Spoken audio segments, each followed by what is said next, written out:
Atinuke Adeleke. It's a mouthful now, but as I was sharing earlier, I recently became an American citizen, and I got the opportunity to change my name if I wanted, and so I decided to add my maiden name to my married name, and so now I carry my whole lineage with me as I continue on this journey. But yes, so to start off, I'm going to talk a little today about my practice. We'll be focusing on hybridization, individuality, and culture. These are things that are very prominent in my work and things that I'm interested in researching and learning more about. To start off, this is one quote that I love, and during grad school grounded a lot of the work that I created for my thesis show. My professor would say, do not read the text, but I'm going to this one time. So most people will agree that nature, which happens to be the one reality we rarely dispute and unavoidably inhabit, does constantly renew itself, and much of the puzzles of human activity and preoccupations may easily be explained from this fact of life. In other words, the process of renewal is just as natural to the individual as it is to the collective, the community, or society. The difference, I suspect, between cultures is that some societies openly acknowledge, through celebratory or ritualistic acts, this need for renewal, while others prefer to believe that their community has developed beyond such a need, or at least beyond the structuring of such a need in communal inclusive modes. Indeed, they exist in a world of ritual repression in which they remain until some individual, usually a creative person, bursts out of his individual cocoon and imposes his own ritualistic vision of renewal on the rest of the community. That community then gathers around, dutifully, sometimes sheepishly, and vicariously celebrates the event, little realizing that they have in fact merely responded to the fulfillment of a long suppressed urge within them. And this quote is from a Nobel laureate, Wole Soyinka. He's a Nigerian, very, very wonderful fellow. Most times he talks, I do not know what he's talking about, but sometimes he says a couple of things, I'm like, that speaks truth. So to introduce myself, my name is Atinuke Adeleke. I'm Nigerian. I'm an interdisciplinary artist. I also run and own my own business. I'm an adjunct instructor at TWU and UNT next semester, and I'm a mom and a wife. So my artistic practice centers around personal history, you might have gathered from that quote. It centers around personal history, connection, and identity. The reason why I chose or decided to focus on that is because I'm an immigrant, and I migrated to this country 15 years ago. And it's been a shift, a change of so many things that rocked my world in so many ways, both bad and good. But coming to the realization that I needed to embrace all of that is what fueled my work and continues to fuel my work. I reflect on my experience as a Nigerian. I've been blessed to live in 3 continents thus far. So I've lived in the United States, I've lived in Africa, and I've also lived in England for a period of time. And in all this, during these periods, there was always a shift. Even in Nigeria, I used to jokingly say I'd never felt completely comfortable. And that is, I think, based on the fact that I lived in a Western bubble, as I call it. And so I lived in a city, not a village. And so a lot of the influences were very Western. My parents didn't want us to speak our language, they wanted to speak English. And so America was familiar, England was familiar. And the village of my father was not. The village of my mother was not. And the farther I got away from Nigeria, the more I realized how important those parts of my life is and are, and how much more I needed to know about these spaces. So my work pays homage to my tribe of origin. I'm Yoruba. In Nigeria, we have 3 prominent cultures, Yoruba, Igbo, and Hausa. The Yorubas are mostly from the Southwest. Yoruba is interesting because due to slavery, it's spoken in quite a number of Caribbean islands as well, and so there's a lot of influence of the Yoruba culture in more places than Nigeria. And while focusing on the culture itself, I'm looking to redefine and explore the hybridity that exists as a result of the cross-cultural influences that I've gone through. So living in England, living in America, living in Nigeria, just trying to understand and figure out how all these spaces come together and make a cohesive whole, which is me. And mostly, I think, relates to other immigrants as well, because we all leave our homes, we live the things that are familiar and the things that we find natural or common, and then move to these spaces, and you have to redefine who you are. You have to figure out this new space and how you fit in. And I think the difficulty is the acceptance of it. Okay. So being a product of hybridization of cultures, I'm fascinated by the resulting novelty that occurs when two or more unlike things are crossed. And you'll find that a lot in the works and the pieces that I will show you today, including the one that's behind me over here. I'm very enamored by the idea of pulling things that are unlike and putting them together and kind of figuring out how do these things come together and make one cohesive whole. Once again, talking about me, but not me as a person, material, stories. How do we mesh these things together and find something that relates to not just me, but other immigrants on a universal level?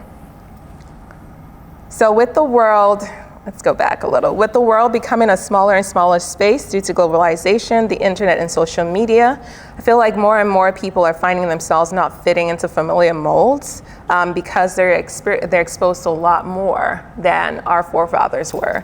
And so this idea of meshing and understanding and putting together these spaces, I feel will become more prevalent as time goes on. So my points of interest, as I've mentioned, hybridization of techniques, materials, and symbols. I focus a lot on combining traditional artisan techniques with modern technological practices, such as computer-aided design and 3D printing. The idea of being an other and this desire and need to belong, to find community. Yoruba culture and tradition, as I mentioned earlier, and then symbolism, the art of storytelling. So I grew up, like I said, in Nigeria, and in Nigeria we are not very, I'm looking for the right word. We can say things and it means 5 different things. Just like you can say a sentence or a word and it means 2 different or 3 different things. The difference in it could be the intonation. So if I say wa, it means come, but if I say wa, that means mix. And so just the slight intonation just makes that word become something different. But when it's spelt, it's exactly the same. And so growing up with that, words could mean a lot of things. Someone told you something didn't mean that that was the exact thing that they meant to relate to you. Your experience, how you were feeling sometimes influenced the speech or whatever it is that that person said to you. And so moving to the United States where everything is what it is. So if I say go, it means go. There is nothing else. You understand what I mean by that. And so the art of deciphering what works for me is why I gravitate towards symbolism, because with symbols, there are a myriad of ways that it can be interpreted, but our experiences determine that interpretation. So let's dive into the first point of interest, hybridization of techniques. So this is one of the pieces that I created for my thesis show, and it's titled Aworo. It is a self-portrait inspired by traditional African stools. So during my research, I came across this image on the left of a chief, an Egemo chief, who's leaning against a stool. It was interesting to me because this man, and this is from 1982, I don't even know when the image was taken, but the book is from 1982.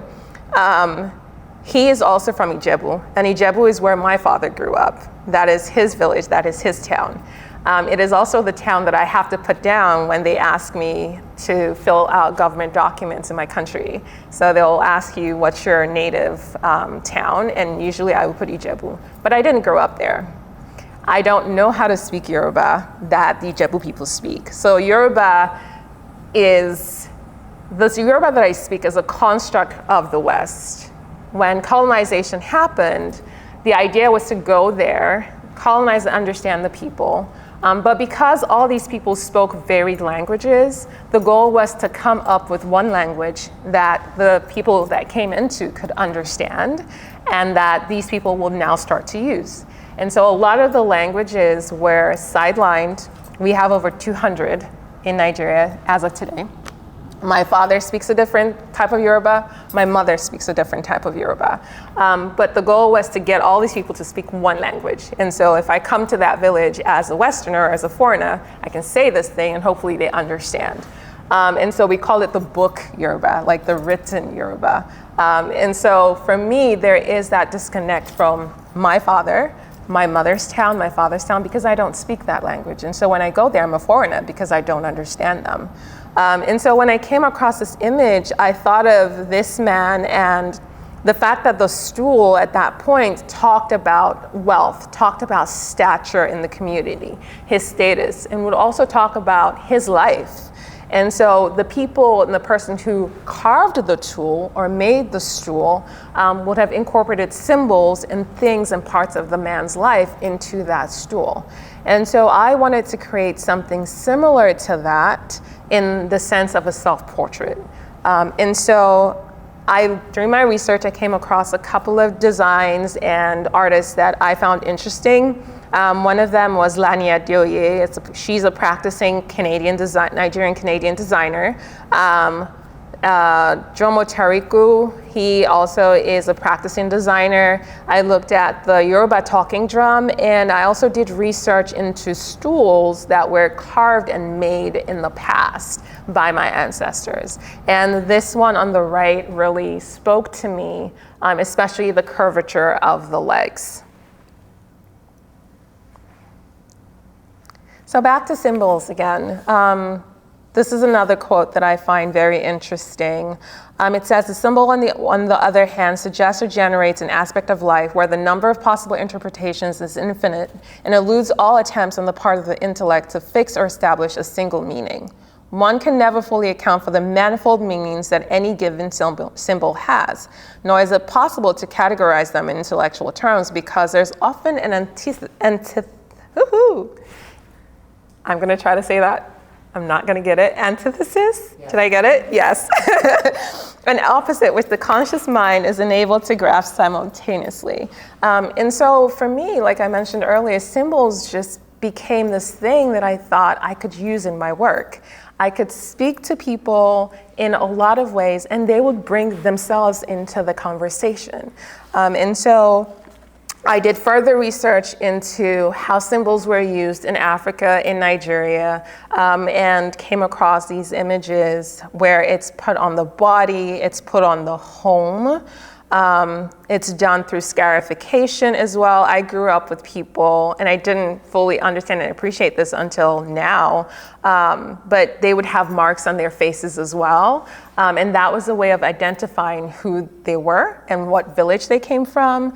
But we that lived in the cities thought it was ugly and didn't understand why people were mutilating themselves. But it was actually sort of a passport of sorts, because when you saw it, you knew where this person was from, you knew what village they were from, and you knew what their identity was. And so I looked also into fabric and how we use symbols in fabric to tell stories, and how that's been something that's been ongoing for centuries in Africa in general, because we don't write things down. And so the ways that we communicate our history and our culture is in the things that we do or the things that we wear. And so having thought about symbols, I started to think of what symbols I would utilize in my work. I did not want to recreate what my ancestors have used because I didn't feel a full connection to that. Like I said, I grew up in the city. It just didn't, a lot of these things didn't have meaning to me. And a lot of them are also oratory. So for you to know the meaning, you have to go to that town and understand and ask them what the meaning is.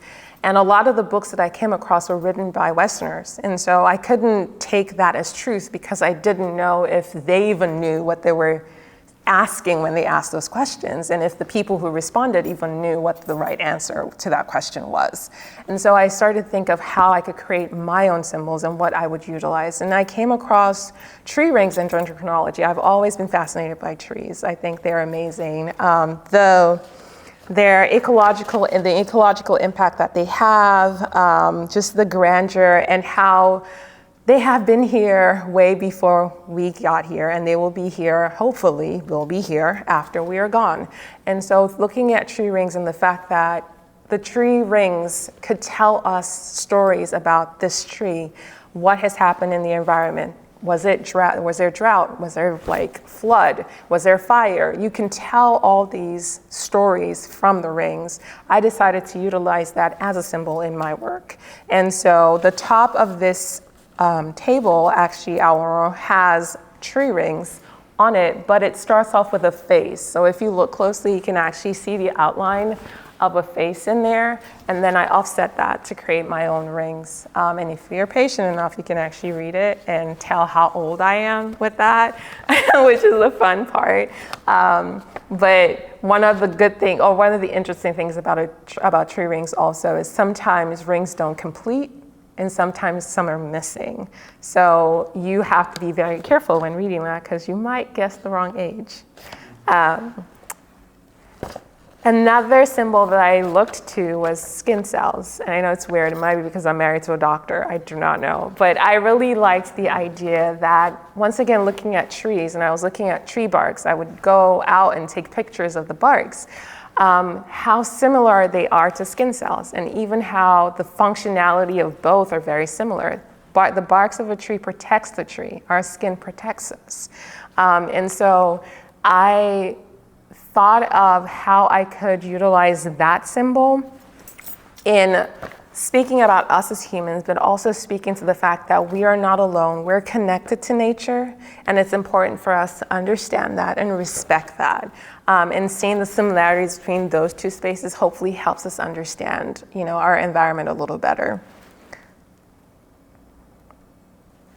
So, back to the quotes about symbols. I'm very, very big on it.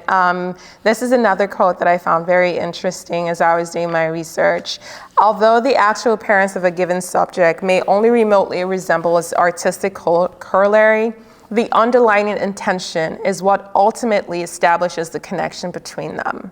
This gap between the original appearance of a subject and our experience of it through the work itself is apparent in the degree to which the viewer's imagination is invited to complete the artist's deliberated reconfiguration of the body to evoke essential qualities.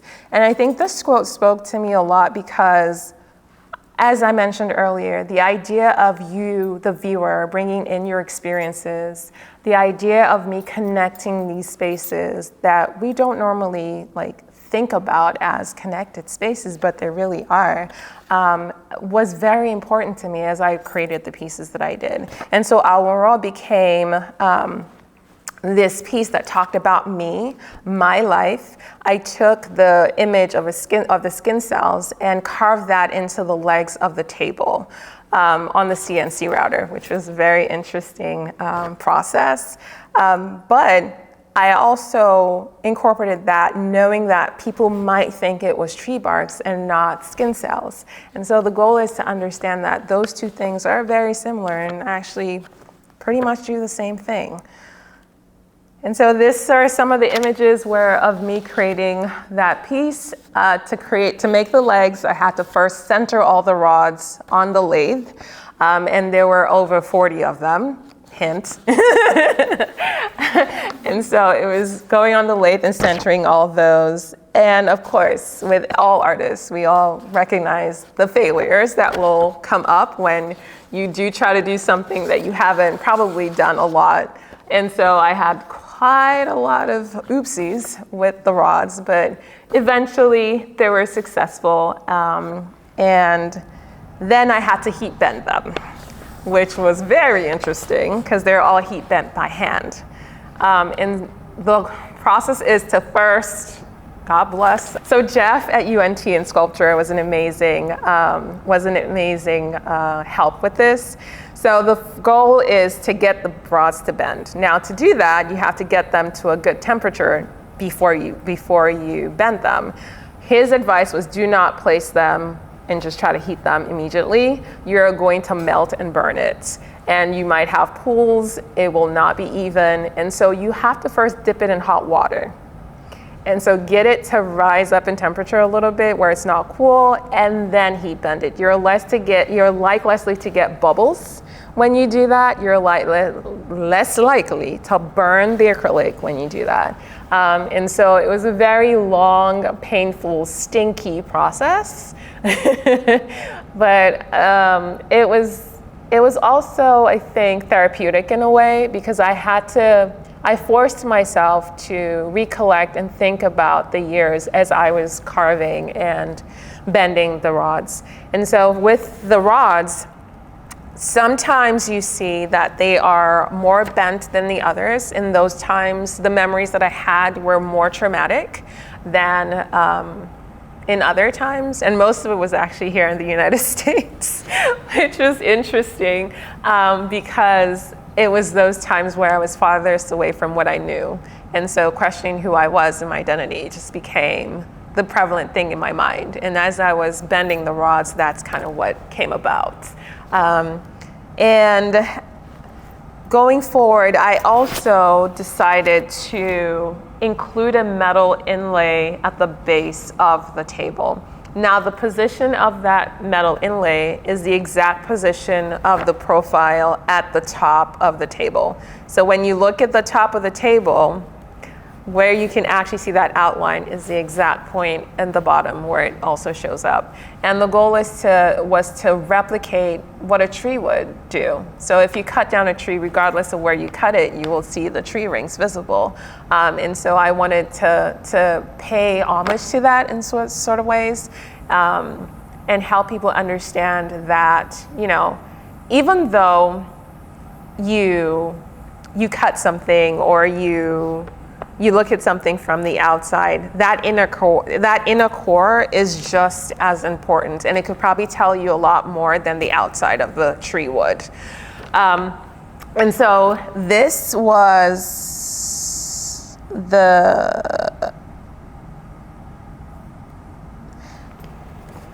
with the metal inlay. I had done a little research prior to going into metal inlay. I'd seen a video on YouTube that showed a gentleman inlaying strips of wire into wood, and I found it very fascinating. And so I started to do more research into what that looked like, where that came about, and saw a couple of images of decorated arms specifically, and how inlay was used to jazz these up. And I thought, oh my God, these are so beautiful. And also as far back as 1460, so this isn't even metal, it's just somebody decorating the wood and to beautify their arms. And so that's where the idea for metal inlay for me came into play. It still talks about hybridization, it still talks about meshing two worlds together that generally would not play well together. But it was fun to see that throughout history, it's something that we've been doing. It's not relatively new, it's just my take on it might be a little revised, but it's something that has been around for quite a while. So for my metal inlay, usually I pour molten metal into a cavity carved into the wood. You can carve this by hand or you can use a CNC router. So with this image, I actually used a CNC router. It comes out a lot cleaner. I did try to hand carve these once in a while. Like the top of this image, the one on the left, that was so tiny, I couldn't get it on the CNC router, and the position of the wood just would not allow for that to happen, so that is actually hand carved. So you can do it either way and then pour the metal into that. And still going on about hybridization and ways that we can incorporate different elements of our lives, spaces, I started to think, how else can I incorporate metal into wood? Like I can carve it, I can pour it into it. Now, can I actually plate, can I cover it with metal? Is it possible to do that? Of course, it was difficult. If you throw wood into water, it soaks it up and spoils the wood, so that's not gonna happen. But I've been playing around with wood-infused PLA for a while. And I enjoyed 3D printing, and I had another classmate who had tried electroplating the 3D prints, just the regular plastic ones. And so it just crossed my mind, why don't I try the wood-infused one and see if that works out? Knowing that there's possibility it would not work out just because it does have wood, it has wood dust in it. So the way the PLA is made, they actually add wood dust to it, so it's not just plastic. But I was very happy with the results. I had a couple of, so these are the inspirations for the design that I utilized. Had a couple of failed attempts, so these were, they were horrible, didn't turn out well at all. But eventually I figured out how best to get the current to pass through the 3D print, and it worked gloriously. And so this are some of the pieces that I created with that. With the pendants, that is the metal inlay that I mentioned earlier that I saw a gentleman do on YouTube. And that involves using a really small chisel and painstakingly going through and like making holes to put the metal into.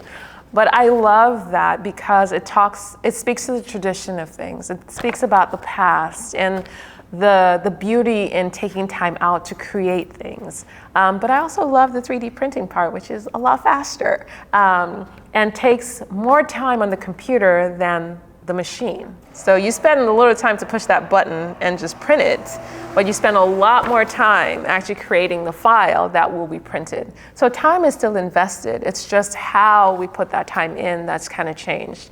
Traditionally, I feel like it's a little more hands-on and you're working with the material. Whilst with technology, a lot of it now is just you work on the computer and then the machine works on the material.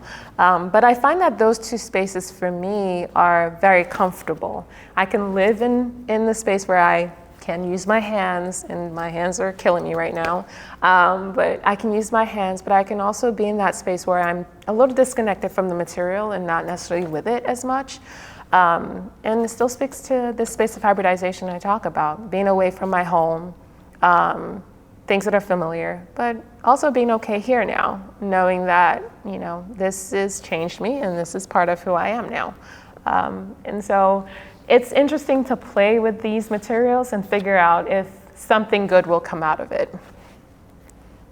So this was another piece that I used the electroplating for. A lot of these were more successful. This was the one that had the most buildup I've ever had. It's funny, when I started grad school, you remember this? I was told that this was bad electroplating. I should never do this because you want it smooth and even. And I thought, but why? This looks absolutely beautiful. I like the rugged, like the uneven texture of it. And so yes, I went with that because I really do like how the technique or the tool that you're using determines how that turns out. It's not me. I'm not the one telling it to do that. I position the wire and the rods, but the fusion of that material to the substrate is really up to whatever's going on in that bath at that moment. And so I really enjoy the fact that I can disconnect from that space at that time. So another tool that I like is fibers. I'm very interested in it, and I think it started off with the culture and the tradition in Nigeria and the Yoruba culture and how we decorate clothing and how we use that, like I mentioned earlier, to tell stories about who we are, where we've been, and where we want to go. And so for me, fibers became this thing that I wanted to incorporate into the mediums that I was using. Now, how I was going to do that, I don't know, because what I've seen prior to that was embroidery on clothing. Even when I took the embroidery class, we did it on clothing. And so I started to do a little more research into other artists who use embroidery, but use different materials with the embroidery. And I did come across a few of them. And so that inspired me to keep going and keep trying to, investigate and see how this could come out. And so this was one of the pieces that I made, Omotanie, where it incorporates quite a number of the mediums that I've just talked about. We have the wood, we have the metal inlay. The outline of that map is actually 3D printed. And the goal was to integrate those two spaces as best as I could for it to mimic one entity as opposed to looking like they're separate. And then using fibers and embroidery inlaid into that space. Now, the map itself is a mishmash. I shouldn't say mishmash, that's the wrong word. It's a synergy of all the spaces that I've lived. So every state that I've lived thus far in America, in England, in Nigeria actually exists within this space. So it's my personal Pangea. It doesn't exist. It's not a space that exists on any map in the world. But for me, it does. It's a space that talks about every bit of me and who I am. And I found it interesting to look at it and tell stories in little pockets of these spaces of the journey that I've been through so far. And if you look closely, you can see quite a few things. I'll tell you a little bit about that journey. And after the trying with the fabric, I also wanted to look into embroidering into wood. Since wood is my foundation, it's the material that I love to work with the most, I started to think of ways that I could possibly utilize embroidery in wood, and you can see that more from here to here. It's been an interesting journey of understanding that I need to have the visual of what it is I want in my head, design it, have the computer, articulate everything before I can go forward. There is no production of this without the computer. This is not one of those things I can actually do on my own, and I've tried. To drill these many holes in here without ruining the wood is impossible. You cannot do this with a drill press. And so it was interesting to me that this is one of those spaces where the synergy between me and the machine is true, because we can't exist, I can't, for this work, it can't exist without me, and I cannot exist without it. And so I've grown to love this a lot. Actually, probably more than the inlay in wood, which was my favorite initially, because that smell of pouring metal in wood is absolutely sublime. I'm sorry. But when the wood is boiling and everything's heating up, it just smells absolutely lovely. But I've grown to love this quite a lot. The idea of pulling thread through the wood, the idea of drilling the holes, and sometimes the holes aren't drilled perfectly and then I have to go in and poke through again. And it's just a very satisfying process. I didn't add another image here, I wanted to, but one of the things that I've done now is actually take images, existing images, and do an image trace of that, and then create the holes for that and actually create imagery, not just of memory, if that makes sense. I should have completed that. But images that represent the past for me. And so those are things that I'm working on now with this project, is recreating those spaces and seeing how abstracted I can get with that, and see if people resonate with that. So we'll see with the next new pieces if that comes out well or not. So in conclusion, I would like to end off with this quote by Anselm Kiefer. It says, "It sometimes happens that there is a convergence between past and present moments. And as they come together, one experiences something of that stillness in the hollow of a wave about to break. Originating in the past, but pertaining at bottom to something more than the past. Such moments belong as much to the past as to the present as to the past, and what they generate is of the utmost importance." I do believe that the past is important, who I was, the stories that our ancestors told, the ones that are written and the ones that are not written, are just as important in the stories that we're telling now. And integrating those two spaces, understanding the messages from those two spaces, helps me move forward with more confidence in life. And I'm hoping that the work that I create also resonates with people and it helps them navigate those spaces and also move forward confidently, knowing that every part of them is important and it all just makes a one cohesive whole. Okay. So thank you. Yes. Now that you have graduated from grad school, congratulations. Thank you. How are you able to facilitate your work without all of those tools, or do you still have access to some of those tools? Oh, so when I went into grad school, one of the things that I was approached with was teaching. I did not think I wanted to do it. I kicked against it and I was like, no, this is not for me because I don't want to teach. I started teaching and I loved it. But somebody also said, this is a great way for you to access equipment that you don't need to buy. And so at the moment I teach at TWU, I teach their Digital Arts Foundation class. And I'll also be teaching at UNT next fall. I'll be teaching their Sculptor class. And so it's a great way where I don't have to buy the equipment.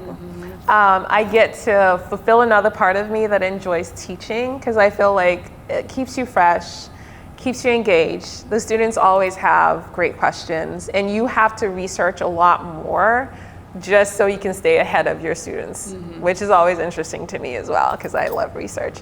So yeah, no, I don't own any of those, but I do have access to them. Because that's a lot of equipment. Thinking about like a laser cutter, CNC. Yes, I picked the most expensive tools at UNT to play with. There was never there was never a time I went into it's like, no, I want the 3D printer and I want this and I want that. But it's where the world is going. It's like I tell my students at TWU, some of them don't understand the importance of it in their different fields, in their varied fields. But it's where the world is going and you need to understand and know that and kind of figure out how it applies to your particular field or your discipline. And that way you're, if not ahead, you're at least in the race. Interesting looking, Mike. You were saying that you don't use a drill press to make the holes for your embroidered wood. So Yes. what are you using? Are you using a CNC machine or a The laser cutter. The laser cutter, yeah. How thick is that wood? It's an 1/8 inch. Oh, okay. So Yeah, it can so it's- pop yeah. through there pretty easily. Yeah, very easy. Yeah. Yeah, it's the best size that I found that won't burn and char, and it's easy for the laser to cut through. But also using an MDF core helps. The plywood core can be a little thicker and a little more difficult to go through, but the MDF is like super. Yeah, it just punches right through, I bet. Yeah, super smooth. Cool. Yeah. You have a question? Yes. So I have maybe it's a little bit of a comment. Made me really curious when you were talking about inlaying the metal into the wood and how initially you saw that in weaponry. And then when you looked at the necklace, like when I'm looking at the necklace that you made, there's like also this really interesting shift between ways of adorning and expressing and celebrating yourself and then creating armor. Like, were you thinking that did that show up after you made it? Like, oh shit, I might have been building walls as I go too, or like how did that fusion of separate ideas come together? So that piece actually came about when we went. So I went on a trip to Venice for the Biennale with the school, and there were 3 of us who were dark skinned. So it was me, Karupa, and another Indian girl. And the other Indian girl was much younger. And so after a couple of days, she just came up and she was like, have you noticed that when the 3 of us walk together, people are always staring at us? And I was like, yes, I have. She's like, it's so annoying. Like, they're not staring at everybody else. It's just the 3 of us every time. And I had at least 3 incidents where people were like rude to me. A waiter told me to get out, like leave their restaurant. It was Italy. Venice is not my space. I will probably be back there for a particular reason because I put it in the universe, but not to spend my own money and visit. But it was very interesting when she said that, and when I went back to my room that night, I drew a sketch of eyes. I just did eyes, and I crossed them out, and I had like little notes that I put by the side of it. And so that was the reason why I created that piece. So when you say armor, yes, it is. That's what it was. That was what I was thinking about as I was creating it. The cat eyes that I used on it was like the eyes of my ancestors looking back at these people that just were constantly gazing and just looking. And so returning the gaze to those people. But yeah, I'm glad that I didn't mention any of that, but you picked it up. But yeah, that's a lot of what I make. And sometimes I'm scared that it will be a problem later in my, I'm not gonna put it in the universe, later in my career, but I create things based on emotions. So a lot of times my pieces might not end up being the same thing. Like 2 or 3 pieces in a set might not be the same thing. It's based on how I'm feeling and what's going on. And so, yeah, that breathed life into that piece. It dictated the materials and the mediums that I used, the inlay, the metal, the stones, everything was based on that story. It's beautiful. Okay, so we've talked before about your use of color, and you didn't quite touch on that here. But has any of your research led you into the use of color as a symbol or the signifiers that come with the use of color and what that means to people and what that brings into your work? Or is that something you're willing to explore in the future? It's a very interesting thing. I did start off wanting to do a lot more research into color. I got the color theory books. I spoke to a professor, got all sorts of textbooks for it. But then reading the first couple of chapters, one of the things that came across to me was that each culture reads color differently. And that is not even diving into the people in the culture. This is just culture on the base level. And I couldn't connect it. I couldn't, for the life of me, figure out how I was going to take this Western perspective of color and navigate it in a very different space. Because when it comes to Africa, Nigeria in particular, because I can speak about Nigeria, our use of color, it's very different from the West. Very, very different. The love of color and vibrancy is very different. And the interpretations of those colors that I was reading in the textbooks were a little for me, because I couldn't necessarily see that in the other space as well, if that makes sense. And so meshing those two together at this point now, going farther down the line, as I keep doing research, maybe other things will come up. But at this point, trying to mesh those two spaces when it comes to color, it hasn't taken yet. That's why I tend to gravitate towards more natural tones. So a lot of things you would see in nature, as opposed to like man-made or vibrant colors. As you have a yellow piece behind you. Yeah, no, but that's the sun. I just couldn't get the dye and the color of the sun. I'm still working on my dyes. So I also only use wood dyes. I don't use stains because I like the natural aspect of it, kind of like how we used to dye clothes, or we still do it back in Nigeria. And so I only use wood dyes, but it's very limiting in color, and I need to do more research into like creating my own colors. So I'm very limited right now with my palette, unfortunately. Yeah. Good question. Hello. Hi. Yeah, this has been an amazing talk. Seeing your incredible use of sort of modern materials and manufacturing techniques. What are some of the things you're working on now?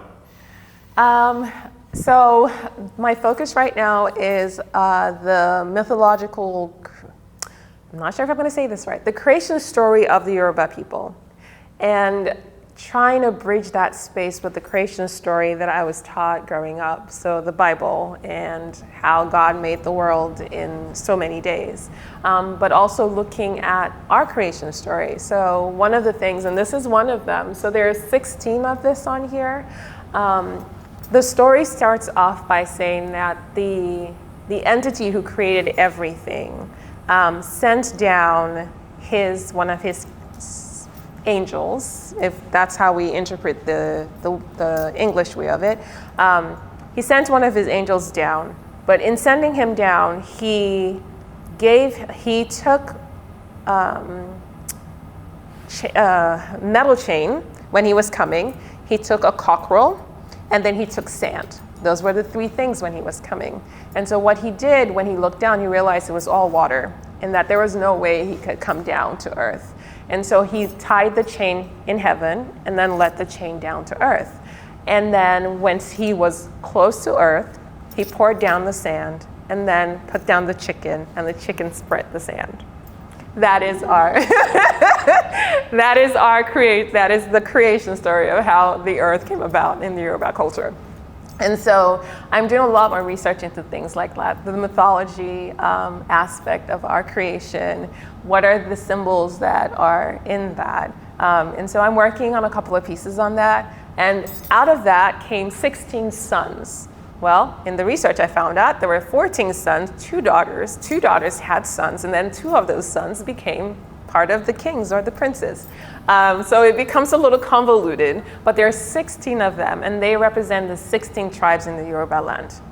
And so this piece particularly talks about migration and how they might have been feeling when their father told them, go out and, not to use this word, but go out and spread the news.